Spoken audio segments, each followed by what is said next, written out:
It's one of the most dramatic scenes in the Gospels. A woman caught in the very act of adultery is dragged into the open.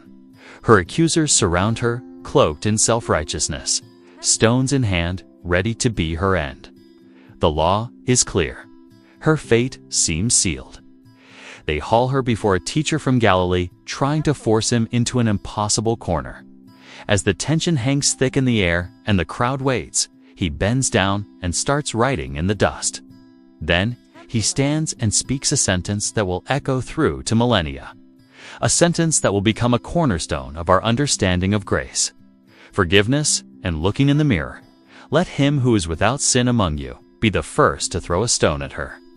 These are some of the most powerful and comforting words ever attributed to Jesus. They've been quoted in countless sermons, offered as a balm in times of judgment, and have brought a vision of profound mercy to millions. They practically define our image of a compassionate Jesus who masterfully dismantles hypocrisy with divine wisdom.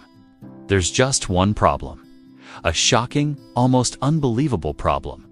Jesus never actually said it. And the story comes from these 12 verses that have shaped our faith and culture. In the original Gospel of John.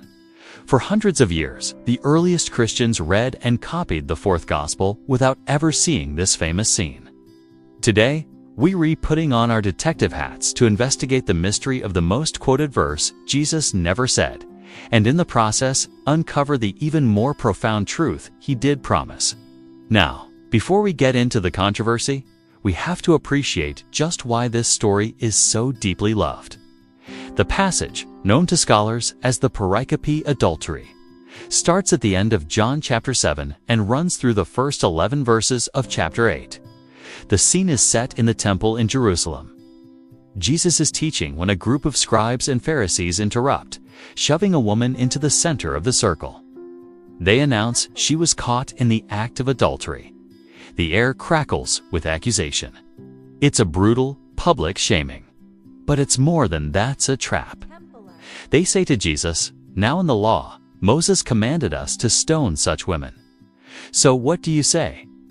This is a brilliant and cruel dilemma.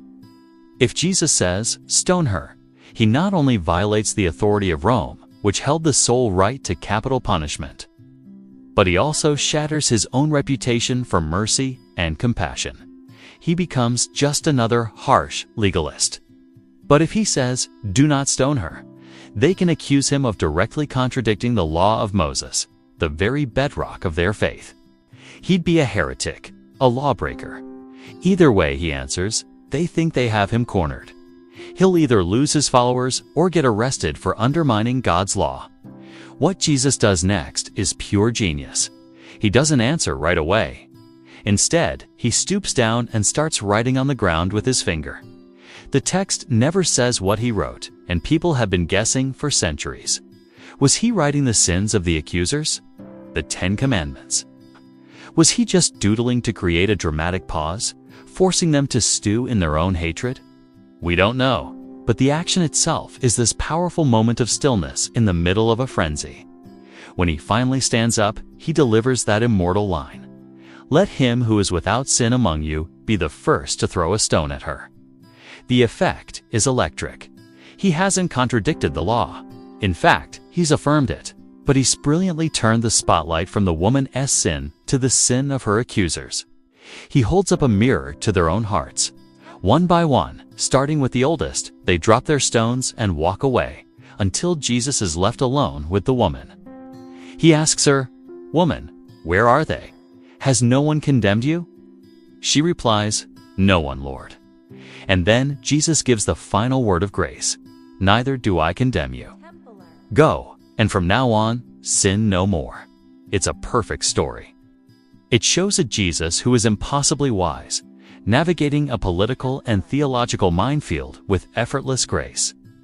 It shows a Jesus who stands between the sinner and the self-righteous. It's a powerful demonstration of both justice and mercy.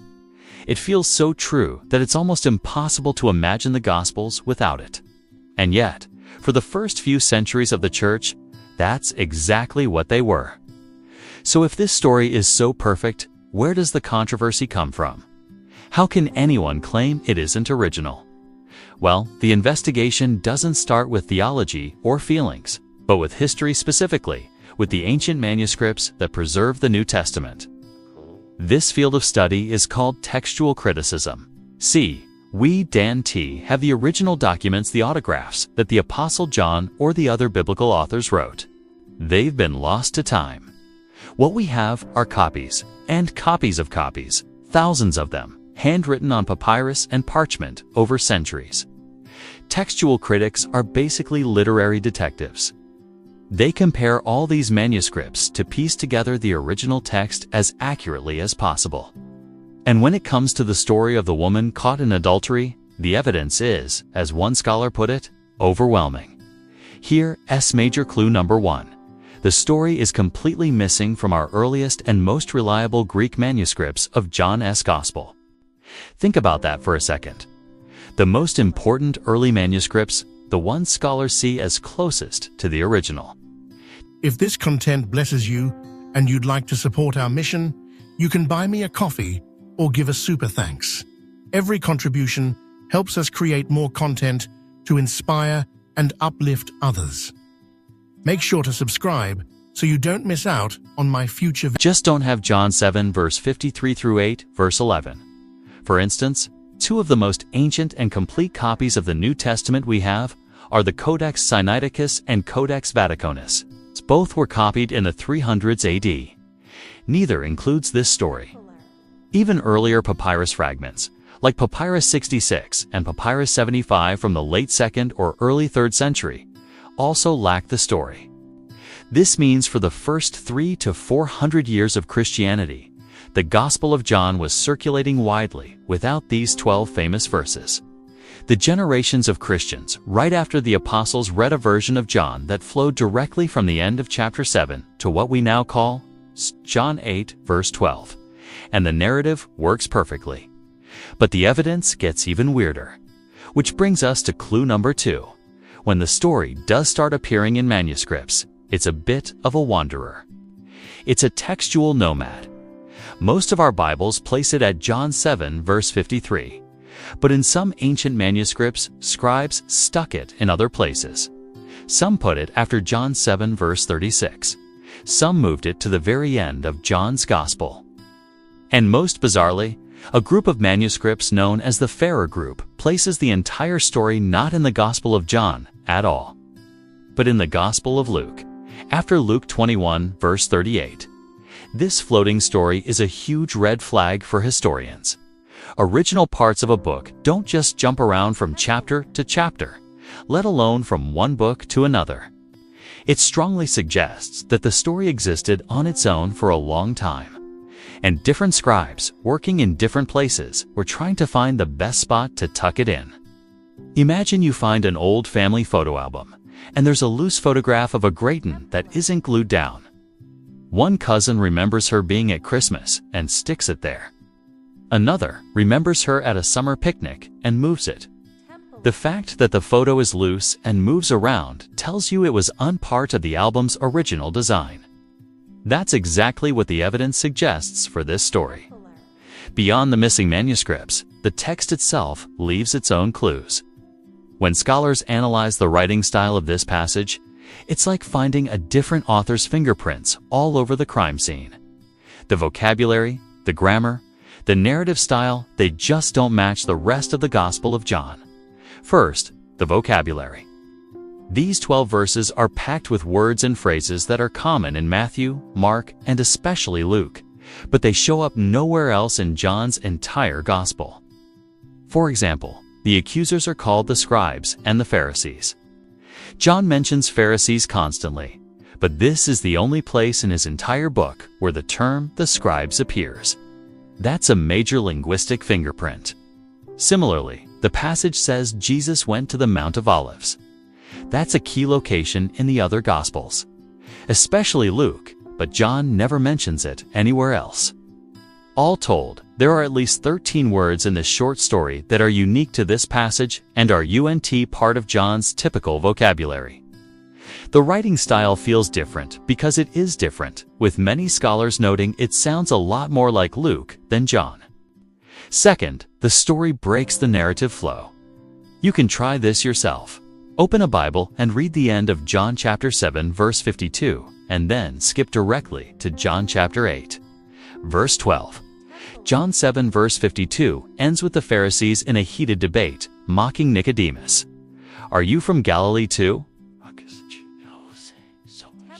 Search and see that no prophet arises from Galilee.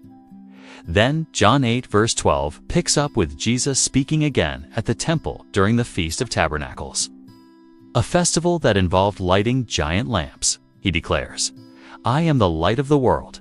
The connection is seamless. The argument in chapter 7 sets the stage for Jesus' major declaration in 8 verse 12, the story of the adulteress. Dropped in between feels like a complete interruption of the timeline and the theme. It's like someone paused a movie to insert a commercial for a totally different product. Once you see that break in the flow, you can't unsee it. This combination of evidence, the external proof from the manuscripts and the internal proof from the language, has led the vast majority of modern ecumenical scholars across the board to a firm consensus. This story, as beautiful as it is, was not part of the original Gospel of John. So, if John didn't write it, where did this incredible story come from? And how did it end up in our Bibles? This is where the mystery really gets interesting. It likely didn't come from some conspiracy or a deliberate attempt to deceive people. The truth is probably far more organic. The most likely explanation is that this was an early, authentic oral tradition about Jesus. In the ancient world, stories were passed down by word of mouth for generations. The early church had lots of stories about Jesus that didn't end up in the 4 official Gospels. We even have hints of this story existing outside of John's Gospel. The 4th century Christian historian Eusebius mentions that an earlier church father named Papias, who lived around 110 AD, told a story about a woman who was accused of many sins before the Lord. Eusebius says Papias got this story from a non-canonical book, the Gospel of the Hebrews. While not identical, it's very likely an early version of the same tradition. These clues tell us that the story was known and cherished in the church long before it landed in the Gospel of John. It was a powerful piece of the Jesus tradition that Christians just didn't want to lose. So how did it make the jump from oral story to written text? Picture a scribe in the 4th or 5th century, painstakingly copying the Gospel of John by hand. He knows this powerful story about the woman and the stones. Maybe he learned it as a kid. Fearing this precious story might be lost if it stays just a memory, he decides to write it in the margin of the manuscript he's copying. He's not trying to corrupt the Bible, he's trying to preserve a vital piece of the church's memory of Jesus. Then, a generation later, another scribe comes along to copy that manuscript. He sees the story in the margin and assumes his predecessor accidentally skipped a section and put it there as a correction. So, trying to be helpful, he integrates the story from the margin right into the main text. Repeat this process over hundreds of years across different monasteries. And you can see how a marginal note could become a standard part of the Bible. This theory explains why the story shows up in different places. Different scribes chose different spots to insert it. It was a widespread organic movement to make sure this beautiful story wasn't forgotten. It survived because it rang so true to the heart of the Christian message. Learning that Jesus may never have said, "Let him who is without sin cast the first stone," can feel like a loss. It can feel like we're losing one of the clearest pictures of his grace. But what if the undisputed words of Jesus, the teachings found in the earliest, most secure layers of the Gospels, offer a truth that's just as powerful, if not more so? The spirit of this story is not an outlier. The message of radical grace and the warning against hypocritical judgment are at the very core of Jesus' authentic teachings. We don't need that one verse to know his heart on the matter. First, think about the Sermon on the Mount in Matthew 7. Judge not, that you be not judged.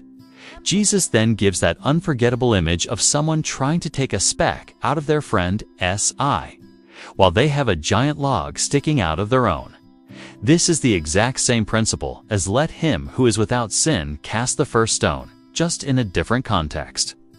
It's a foundational teaching of Jesus. Deal with your own brokenness before you dare to act as a judge over others. Second, look at the parable of the unforgiving servant in Matthew 18. A servant is forgiven an unpayable, astronomical debt by his king. Moments later, that same servant finds a guy who owes him a few bucks, grabs him by the throat, and has him thrown in prison. The king is furious, and his message is chillingly direct. So also my heavenly Father will do to every one of you. If you do not forgive your brother from your heart, it teaches that our ability to receive God's huge forgiveness is directly tied to our willingness to extend it to others. Finally, just look at Jesus' actions. Remember Zacchaeus in Luke 19. He was a chief tax collector, despised as a traitor and a sinner. When Jesus comes to town, the crowd grumbles because Jesus invites himself over to this sinner's house. Jesus doesn't condemn him. He offers fellowship. He offers his presence. And that simple act of acceptance sparks a radical transformation in Zacchaeus. Jesus didn't need a clever line about casting stones. His scandalous act of friendship did all the work. The message is consistent. The story of the woman caught in adultery may be a later addition, but the truth, it points to a truth of radical mercy, a warning against self-righteousness, and the power of grace is the bedrock of Jesus' ministry. Today, we've walked through a genuine biblical mystery. We started with a famous verse, investigated the ancient manuscripts and linguistic fingerprints that show it's a later addition, and uncovered its likely origin as a cherished oral tradition that scribes couldn't bear to lose. And in the end, we found that the very same message of grace is woven deeply throughout the undisputed teachings of Jesus. Losing this one verse doesn't mean we lose the Jesus of compassion. If anything, it forces us to see that His grace wasn't confined to a single dramatic moment. It was the consistent theme of His entire life. Perhaps the real miracle isn't a single sentence spoken while writing in the sand, but a message of grace so powerful that it echoed through generations, refusing to be forgotten and demanding to be written down. The story might not be original to the text, but the truth it contains is the very heart of the Gospels. What are your thoughts on this? Does knowing the history of this passage change how you see it? Let me know in the comments. Now, if you enjoy digging into the hidden histories of Scripture, be sure to subscribe so you don't miss our next investigation. Feeling anxious or disconnected? Ready for a deeper faith journey designed just for you? Discover Bible Study for Black Women. This guide nurtures faith, strength, and growth week by week. Overcome fear and connect with God. This empowering journey is waiting. Find Bible Study for Black Women on Amazon today and start building unshakable faith. If this content blesses you and you'd like to support our mission, you can buy me a coffee or give a super thanks. Every contribution helps us create more content to inspire and uplift others. Make sure to subscribe so you don't miss out on my future videos.